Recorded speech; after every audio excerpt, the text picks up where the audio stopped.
When you hear the name DICE, your mind immediately goes to one place: war. Total chaotic 64-player warfare. Battlefield. The Frostbite engine. Destruction on a scale never seen before. But before DICE was a titan of the first-person shooter genre. They were a group of teenagers in Sweden obsessed with a different kind of intensity. They were masters of the demo scene, hackers and artists pushing 16-bit hardware to its breaking point. And in the year 2000, they released a racing game so technically proficient and physically demanding that it remains a cult classic to this day.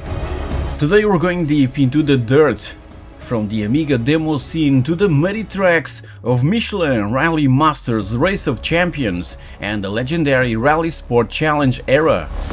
This is the story of how digital illusions learned to drive.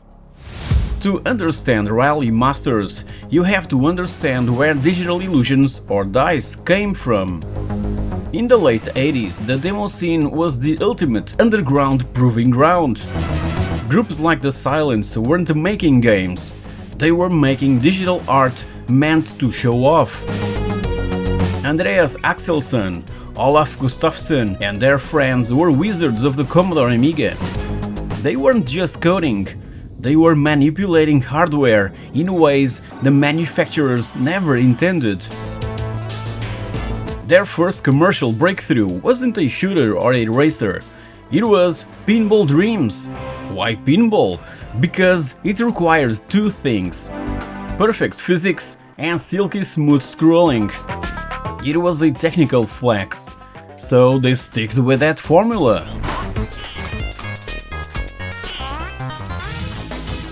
But by mid to late 90s, the industry was moving to 3D. The group transitioned from 16-bit pixels to the bleeding edge of PC graphics. And that's when they caught the eye of the racing world. Rally Masters was announced by Digital Illusions in 1999, with Gremlin Interactive as publisher. Following Gremlin's purchase by Infogrames, the company revealed a North American release under the name Test Drive Rally in August 1999.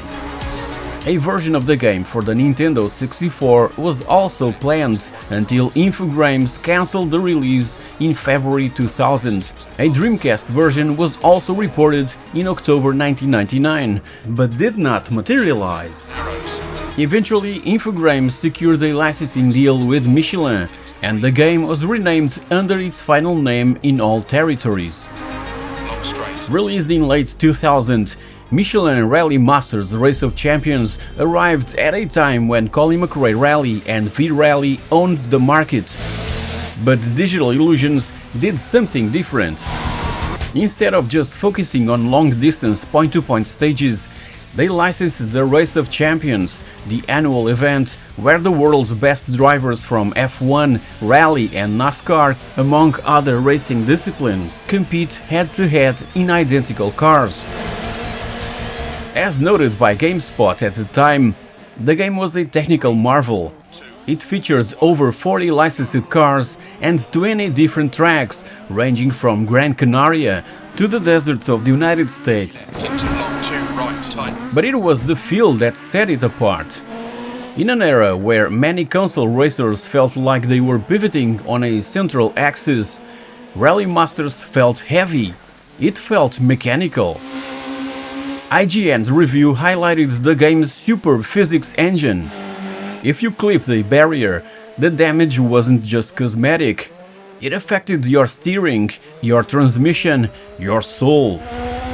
This was the demo scene mentally applied to 3D physics.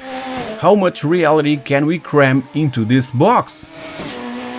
The success of Rally Masters caught the attention of a massive player: Microsoft.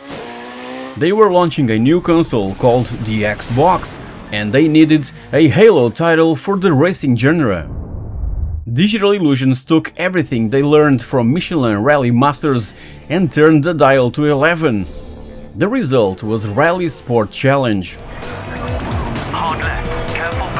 If Rally Masters was the experimental prototype, RallySport Challenge was the finished masterpiece.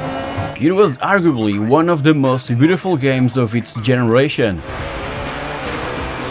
The lighting, the particle effects of the gravel, the way the snow caked onto the tires. It was the Demoscene spirit reborn for the 21st century.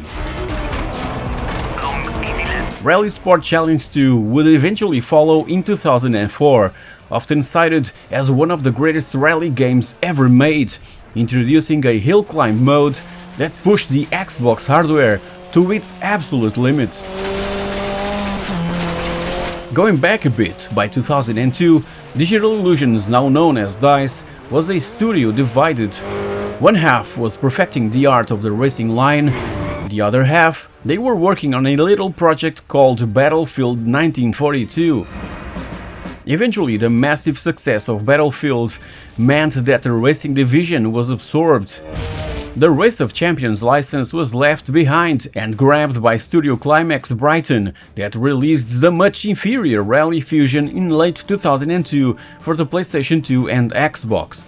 So, and as for Digital Illusions or DICE, the muddy tracks were now replaced by war-torn fields.